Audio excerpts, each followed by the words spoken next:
জুলাই সনদে যদি আমাদেরকে স্বীকৃতি না দেওয়া হয়, আমাদেরকে যদি অ্যাড করা না হয়, তাহলে আমি মনে করি জুলাই সনদ হচ্ছে বর্তমানে সরকারের মতোই ব্যর্থ। আমার কিন্তু একটা রাইট হ্যান্ড কোনির উপর থেকেই নাই। তো সেই ক্ষেত্রে হচ্ছে এই পঙ্গুত্ব পর্যন্ত আমার সারা জীবন বয়ে যেতে হবে। জুলাই সনদ হচ্ছে আমাদের আহতদেরকে রাষ্ট্রীয় স্বীকৃতি দেওয়া হবে, প্লাস হচ্ছে তাদেরকে যোগ করা হবে, এবং কি রাষ্ট্রীয়ভাবে আমাদেরকে হচ্ছে আপনার সেফ এক্সিট দিতে হবে সরকার।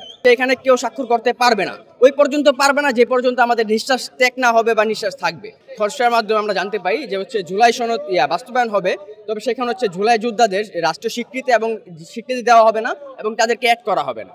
তো আমরা যদি দেখি যে জুলাই সনদটা কাদের মাধ্যমে হয়ে আসছে, এই জুলাই আহতদের জন্য, জুলাই শহীদ পরিবারদের জন্য, তো বা তাই না?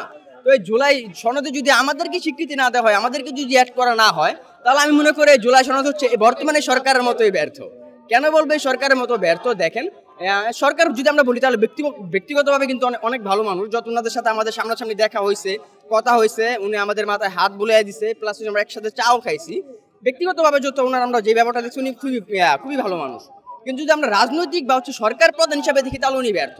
দেখেন, আজ থেকে আরো 1.5 বছর আগে জুলাই হয়েছে, 1.5 বছর পরে এসে তারা জুলাই সনদ তৈরি করতেছে, তাও আবার সেখানে আমাদেরকে না রেখে। তাহলে জুলাই সনদের কোনো মূল্য রইলো? আমার জানাও তো এখানে কোনো মূল্য আমি দেখতেছি না। দেখেন, আমরা যদি দেখি তাহলে আমার কিন্তু একটা রাইট হ্যান্ড কোনির উপর থেকেই নাই। তো সেই ক্ষেত্রে হচ্ছে এই পঙ্গুত্ব পর্যন্ত আমার সারা জীবন বয়ে যেতে হবে। তাহলে এর থেকে বেশি গুরুতর আহত কি আহত হলে জুলাই সনদে অ্যাড করা হবে আমাদেরকে? এটা আমার সরকারের কাছে প্রশ্ন থাকবে। কারণ আমরা চাচ্ছি হচ্ছে এটাই যে জুলাই সনদ হচ্ছে আমাদের আহতদেরকে রাষ্ট্রীয় স্বীকৃতি দেওয়া হবে, প্লাস হচ্ছে তাদেরকে যোগ করা হবে, এবং কি রাষ্ট্রীয়ভাবে আমাদেরকে হচ্ছে আপনার সেফ এক্সিট দিতে হবে সরকার। আমরা প্রায় অনেক রাজনৈতিক সালদের প্রধানদের সাথে কথা বলেছি, এবং কি তাদের বেশিরভাগ হচ্ছে আমাদের সাথে মত জানিয়েছে, একমত হয়েছে। যেমন হচ্ছে ধরেন এনসিপি, জামাত বা আরো কয়েক দল আছে আর কি, যে এবি পার্টি টাটি যারা আছে, ওদের সবার সাথে কথা হয়েছে, তারা বলছে যে আমাদের সাথে একমত, তারা হচ্ছে জুলাই সনদে স্বাক্ষর করবে না যে পর্যন্ত আমাদের দাবিগুলো মেনে না নিবে। কিন্তু দেখেন, আমরা যদি দেখি বিএনপি বা আরো 1-2টা দল আছে আর কি, যারা হচ্ছে রাজি হয়ে গেছে স্বাক্ষর করার জন্য। আমাদের যে কর্মসূচি আমরা এখানে রানিং রেখেছি, এটা হচ্ছে এখানে কেউ স্বাক্ষর করতে পারবে না, ওই পর্যন্ত পারবে না যে পর্যন্ত আমাদের নিঃশ্বাস ত্যাগ না হবে বা নিঃশ্বাস থাকবে।